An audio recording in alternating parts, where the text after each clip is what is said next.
Hai guys, selamat pagi. Kembali lagi dalam Golf Headline Special Medco Pondok Indah International Golf Championship 2024. Masih bersama dengan saya Anjana Demira dan Saya Uke Hendarman. Oke, ini kita sudah memasuki final round ya Ya, untuk betul.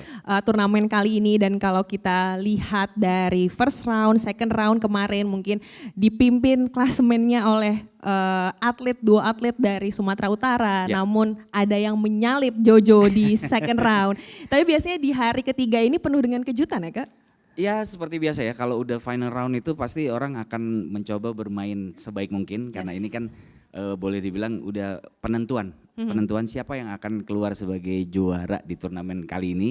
Dan kalau kita ngelihat leaderboard, tadi saya sempat ngintip leaderboard itu memang sudah terjadi pergerakan leaderboard yang cukup seru nih, dimana kalau kemarin Rehan di posisi leader dengan skor 5 under par. Yes. Hari ini tiba-tiba kesalip nih setelah mereka baru main di 6 hole, baru main lewat 6 hole.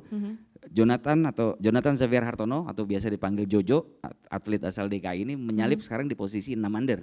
Jadi bakalan seru banget nih untuk sisa hole-nya. sisa hole yang tersisa ke belakang nanti nih. Iya, kita menunggu kejutan-kejutan lainnya ya, Ya. dari Jojo yang tiba-tiba menjadi puncak klasemen. Kita Ya. belum tahu akhirnya nanti seperti apa. Ya. Itu untuk men's division. Ya. Nah, untuk ladiesnya ini juga cukup menarik ya, karena 3 hari berturut-turut dipuncaki oleh seseorang yang sama ini, Elaine Wijaya. Ya kalau kita bicara Elaine, memang boleh dibilang dengan kualitas permainannya dia ya, selama ini memang tidak bisa dipungkiri bahwa memang saat ini wajar kalau dia berada di posisi atas. Teman yang menarik adalah pemain-pemain di belakangnya ini yang lumayan mengikuti Pace-nya ya. pace-nya gitu. Biarpun selisihnya agak kalau nggak salah tadi sekitar selisih 3 stroke ya. Elaine itu di posisi total 3 over par sejauh ini. Sementara di posisi kedua itu ada Rai di posisi 6 over par. Jadi ya segalanya masih mungkin. Ya semoga Elaine bisa bertahan juga untuk bisa juara, tapi sisa yang pemain berikutnya ini masih punya kesempatan besar untuk bisa keluar sebagai juara menyalip Elaine. Nah, ini menarik sih, kita bahas sedikit soal ladies divisionnya gitu ya. Karena mungkin dari kemarin sempat ngobrol, terus saya dengar juga di ruang ganti gitu ya pembicaraannya, bahwa mereka banyak menyatakan, wah ini kali ini sulit banget nih, jauh banget T-nya. Memang ini beda dari biasanya atau seperti apa? Sejauh yang saya tahu memang dari turnamen komite memutuskan untuk ladies itu bermain dari blue tee, dari tee biru. Dimana memang kalau secara distance ini jelas boleh dibilang sebagai disadvantage buat para ladies ya, dimana distance-nya yang biasanya mereka bermain dari tee merah atau bahkan dari tee putih lah sekalipun, mundur ke biru ini menambah distance setiap hole itu sekitar 10 sampai 15 meter on average. On average. Jadi kalau Every boleh holes dibilang ya. 10-15 meter itu paling tidak dia harus menambah jarak second shotnya 1 club at least. Mungkin bisa sampai 2 club jaraknya. Jadi ini yang mempersulit karena secara visual hole itu hampir semua hole akan terlihat lebih sempit karena mengecil ininya secara visualnya. Sementara secara distance pun dengan stick yang lebih panjang otomatis margin of errornya semakin besar kan. Itu yang membuat target itu jadi terasa semakin kecil. Ini yang membuat kalau kita melihat ada ketimpangan skor di sini antara yang men dengan yang ladies karena ada kondisi di mana memang course setup untuk turnamen kali ini khususnya untuk ladies jauh lebih sulit. Nah, untuk course setup-nya sendiri, mungkin ini kan sebagai lapangan yang biasanya digeluti juga untuk pertandingan pro internasional gitu ya. Dan apakah tingkat kesulitannya sama untuk pertandingan amatir kali ini? Apa mungkin karena ladies ikutan di sini jadi tingkat kesulitannya dikurangi gitu atau seperti apa? Kalau bicara course setup yang terakhir saya lihat memang course setup itu kalau dibanding dengan Indonesia Open yang memang sering diadakan di Pondok Indah sini, memang sebetulnya di bawah standarnya Indonesia Open. Tapi kalau untuk di-compare dengan yang ladies itu Simone ya. Simone itu mungkin kurang lebih sama.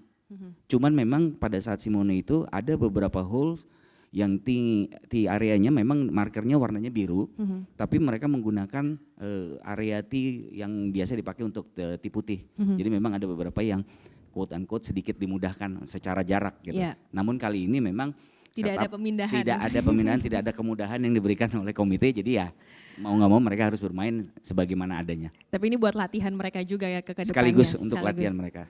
Nah kalau kita berbicara turnamen kali ini kan turnamen prestasi. Tapi sebenarnya perkembangan atlet berprestasi khususnya golf amatir di Indonesia tuh seperti apa ya ke saat ini?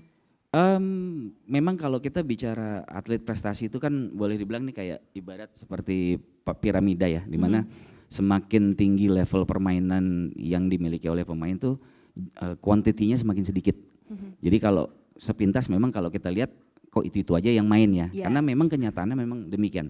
Bukan hanya di Indonesia tapi di banyak negara juga ya boleh dibilang ya mendapati hal yang sama ya gitu. Jadi kalau kita bicara kualitas permainan, secara kualitas mereka sebetulnya sudah boleh dibilang sudah mumpuni untuk bermain baik gitu. Namun ya lagi-lagi memang penyebaran atlet pun memang masih belum merata di Indonesia. Itu yang saya lihat.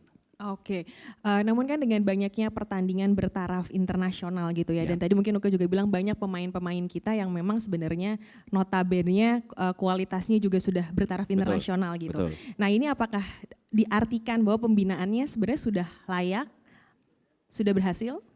Di satu sisi saya lihat dibilang berhasil relatif ya, kan indikator prestasi itu kan kecenderungannya dilihat dari berapa kali juara dan sebagainya, atau juara satu atau bukan gitu kan itu. Tapi kalau dilihat dari skill permainan dalam artian skor dalam hal ini ya, average skor mereka sebetulnya sudah mumpuni untuk ke sana.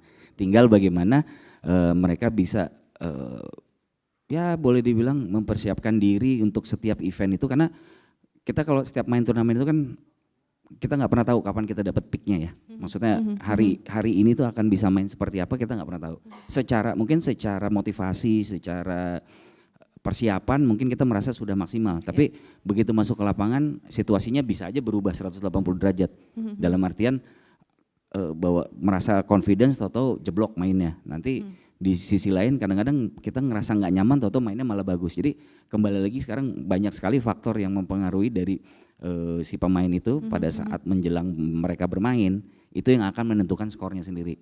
Ya kalau menjawab pertanyaan tadi, secara kualitas sebetulnya sih sudah sangat mumpuni sebetulnya. Berarti sebenarnya pembinaan itu bukan hanya untuk skill, tapi seperti mental course-nya itu sekarang juga penting yang menjadi penting. Salah satu, mungkin itu perbedaan dengan waktu zaman dulu atau seperti apa?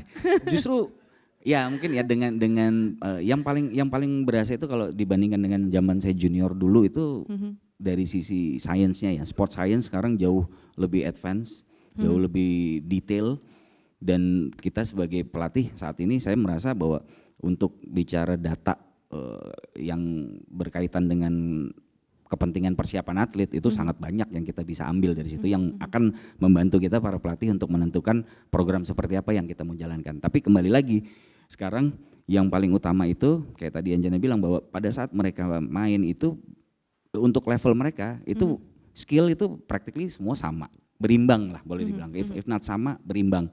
Tapi yang jadi kata kunci adalah di sini bagaimana mereka bisa menjaga dari sisi psikologis dan mentalnya mereka pada saat bertanding. Itu yang nanti akan membedakan skornya mereka. Oke, jadi di sport science ini menjadi salah satu kunci penting juga, dan kalau kita lihat perkembangan amatir khususnya gitu ya, mungkin kita lihat beberapa tahun belakangan ini mungkin didominasi oleh negara Thailand gitu ya, dengan percepatan mereka untuk menghasilkan atlet-atlet berprestasi. Nah, untuk mencapai ke situ apakah Indonesia bisa bersaing dengan Thailand dalam jangka waktu berapa lama ini? Tapi untuk menjawab pertanyaan itu, kita akan setelah segmen ini kita akan membahas bagaimana pembinaan atlet khususnya di Indonesia. So guys, don't go anywhere. Talk Show Golf Headline Special Medco Pondok Indah International Amateur Golf Championship 2024 will be back after this one.